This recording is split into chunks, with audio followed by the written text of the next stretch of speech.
வணக்கம் மக்களே. விக்ரமாதித்த மகாராஜாவுக்கு வேதாளம் சொன்ன புதிர்கதைகளில் ஒன்றுதான் பத்மாவதி கதை. அதை இங்கே காண்போம். யமுனை நதிக்கரையில் பிரம்மபுரம் என்றொரு ஊர். அந்த ஊரில் சடகோபன் என்றொரு பிராமணர் இருந்தார். அவருக்கு பத்மாவதி என்றொரு பெண் இருந்தாள். பத்மாவதி அழகு மிக்கவள். அவளை மணப்பதற்காக சாருதத்தன், விசாகதத்தன், நேமிநாதன் என்ற 3 இளைஞர்கள் போட்டியிட்டனர். மூவரும் நன்கு படித்த அறிவாளிகள். புராணம், இதிகாசம், வேத சாஸ்திரம் அனைத்திலும் கரை கண்டவர்கள். இவர்களில் ஒருவருக்கு ஒருவர் அறிவில் சளைத்தவர் அல்ல. 3 பேரும் சடகோபரிடம் பத்மாவதியை தனக்கே திருமணம் செய்து வைக்கும்படி கூறினர். இந்த 3 பேரில் யாருக்குத்தான் தன் மகளை மணமுடித்து வைப்பது என்றே சடகோபருக்கு தெரியவில்லை. இந்த நிலையில் மூவரும் அவரிடம், பத்மாவதியை நீங்கள் வேறு எவருக்காவது மணமுடித்து வைத்தால் உயிரை விட்டு விடுவோம் என்று கூறினர். இதை கேட்ட சடகோபர் தன் மகளை அவர்களில் யாருக்கு மணமுடித்து வைத்தாலும் மற்ற இருவர் இறந்து விடுவர் என்பதை தெரிந்து கொண்டு என்ன செய்வதென்று புரியாமல் திகைத்தார். ஒரு நாள் பத்மாவதிக்கு கடுமையான ஜுரம் ஏற்பட்டது. என்னவோ முயற்சி செய்தும் கூட அவளை காப்பாற்ற முடியவில்லை. பத்மாவதி இறந்த செய்தி அவளை மணக்க விரும்பிய 3 இளைஞர்களுக்கும் தாங்க முடியாத வருத்தத்தை அளித்தது. 3 பேரும் பத்மாவதியின் உடலை எடுத்துச் சென்று தகனம் செய்தனர். அவர்களில் சாருதத்தன் என்பவன் அவளுடைய எலும்புகளை பொறுக்கி எடுத்துக்கொண்டு கங்கையில் நீராட்டச் சென்றான்.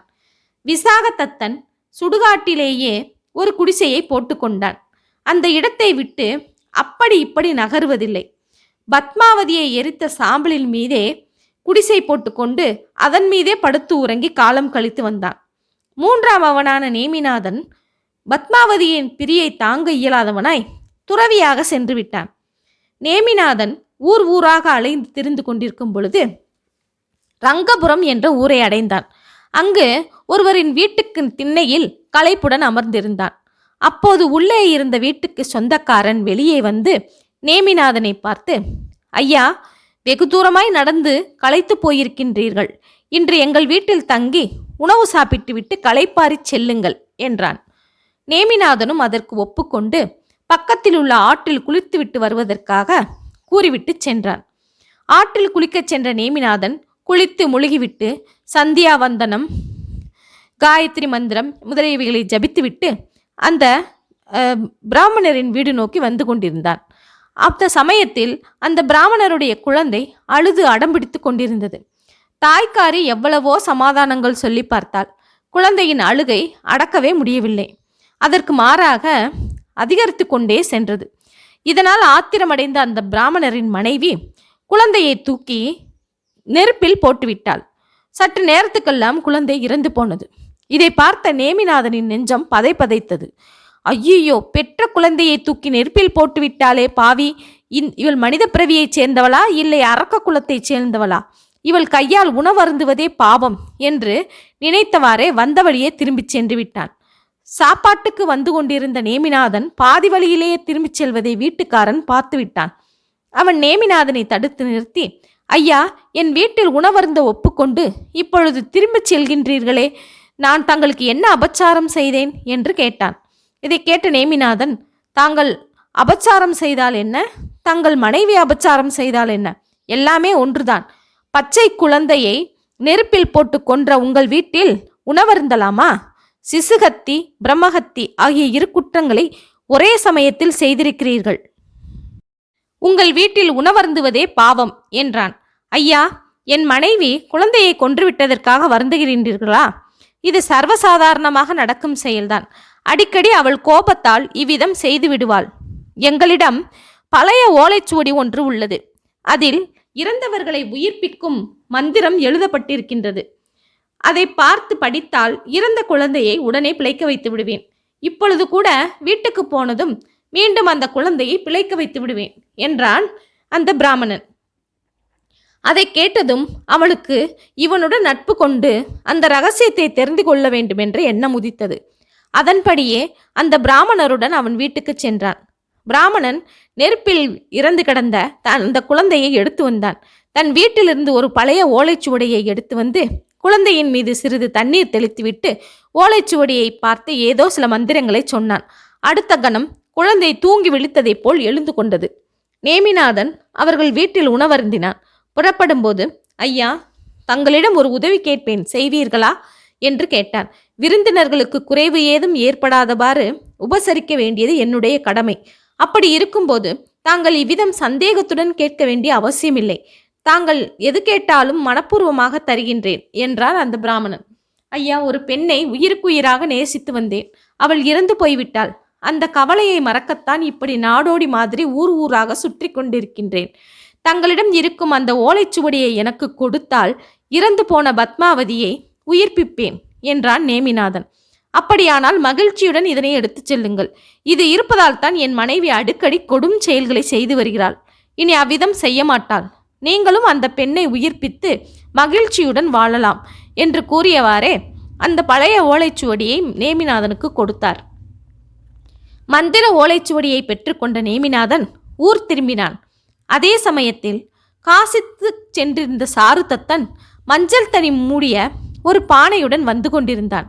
அவனை பார்த்த நேமிநாதன், சாருதத்தா, இந்த பானையில் என்ன இருக்கிறது என்று கேட்டான். இதில் இறந்து போன பத்மாவதியின் எலும்புகள் உள்ளன. இவற்றில் கங்கையில் விட எனக்கு மனம் வரவில்லை. எனவே இவைகளை நீராட்டிவிட்டு அப்படியே திரும்ப கொண்டு வந்து விட்டேன் என்று சொன்னான் சாருதத்தன். நல்ல வேலை செய்தாய். அதை எடுத்துக்கொண்டு மயானத்திற்கு வா. எனக்கு இறந்தவரை உயிர்ப்பிக்கும் மந்திரம் தெரியும். அதன் மூலம் இறந்து போன பத்மாவதியை பிழைக்க வைத்து விடலாம் என்றான் நேமிநாதன். நேமிநாதனும் சாருதத்தனும் மயானத்திற்கு சென்றனர். அங்கு விசாகதத்தன் பத்மாவதியை எரித்த இடத்தில் ஒரு குடிசையை போட்டு வாழ்ந்து கொண்டிருப்பதை கண்டனர். விசாகதத்தா, முதலில் குடிசையை அகற்று. பத்மாவதியை எரித்த சாம்பலை எடுத்து வா. இவனிடம் பத்மாவதியின் எலும்புகள் உள்ளன. இவைகளை ஒன்று திரட்டி எனக்கு தெரிந்த மந்திரத்தை சொல்லி உயிர் பிழைக்க வைத்து விடுவேன் என்று சொன்னான் நேமிநாதன். பத்மாவதி உயிர் பிழைத்து எழுவாள் என்ற வார்த்தையை கேட்டதும் புத்துணர்ச்சி பெற்றவன் போல் ஆனான் விசாகதத்தன். தனது குடிசையை உடனே அப்புறப்படுத்தினான். மேலே இருந்த சாம்பலை எல்லாம் ஒன்று திரட்டினான். அவைகளை கொண்டு வந்து நேமிநாதனின் முன்னால் வைத்தான். சாருதத்தனும் பத்மாவதியின் எலும்புகள் அடங்கிய பானையை நேமிநாதனிடம் கொடுத்து அதை சமப்படுத்தினான். பிறகு நேமிநாதன் சாம்பலுடன் எலும்புகளையும் கலந்து அதன் மீது சிறிது நீர் தெளித்தான். பிறகு பிராமணரின் வீட்டிலிருந்து கொண்டு வந்த ஓலைச்சுவடியை பார்த்து மந்திரங்களை சொன்னான். அடுத்த கணம் பத்மாவதி தூங்கி எழுந்தவளைப் போல் எழுந்திருந்து அவர்கள் முன்னால் நின்றாள். பத்மாவதியை கண்டதும் மூவரும் பழையபடி தங்களுக்குள் சண்டை போட்டு கொண்டனர். நான் தான் இவளை உயிர்ப்பித்தேன், எனவே பத்மாவதியை நான் தான் மணப்பேன் என்றான் நேமிநாதன். நான் மட்டும் எலும்புகளை பத்திரமாக காப்பாற்றி கொண்டு வராவிட்டால் நீ எப்படி அவளை உயிர்ப்பித்திருக்க முடியும்? எனவே பத்மாவதி எனக்குத்தான் சொந்தம் என்றான் சாருதத்தன். இரவு பகல் பாராமல் இந்த மயானத்தில் இவளுடைய சாம்பல் பூராவையும் நான் காத்து வைத்திருந்தேன். நான் அவ்வாறு சாம்பலை காத்து வைத்திராவிட்டால் பத்மாவதி எவ்வாறு உயிர் பிழைப்பாள்? எனவே அவள் எனக்குத்தான் சொந்தம் என்றான் விசாகதத்தன். இவ்வாறு 3 பேரும் பத்மாவதி தனக்குத்தான் சொந்தம் என்று தங்களுக்குள் சண்டை போட்டு கொண்டார்கள். உண்மையில் பத்மாவதியை மணக்க தகுதி உள்ளவன் யார் என்று விக்ரமாதித்தரை பார்த்து வேதாளம் கேட்டது. வேதாளமே, பத்மாவதிக்கு உயிர் கொடுத்தவன் தந்தைக்கு சமானமாகின்றான்.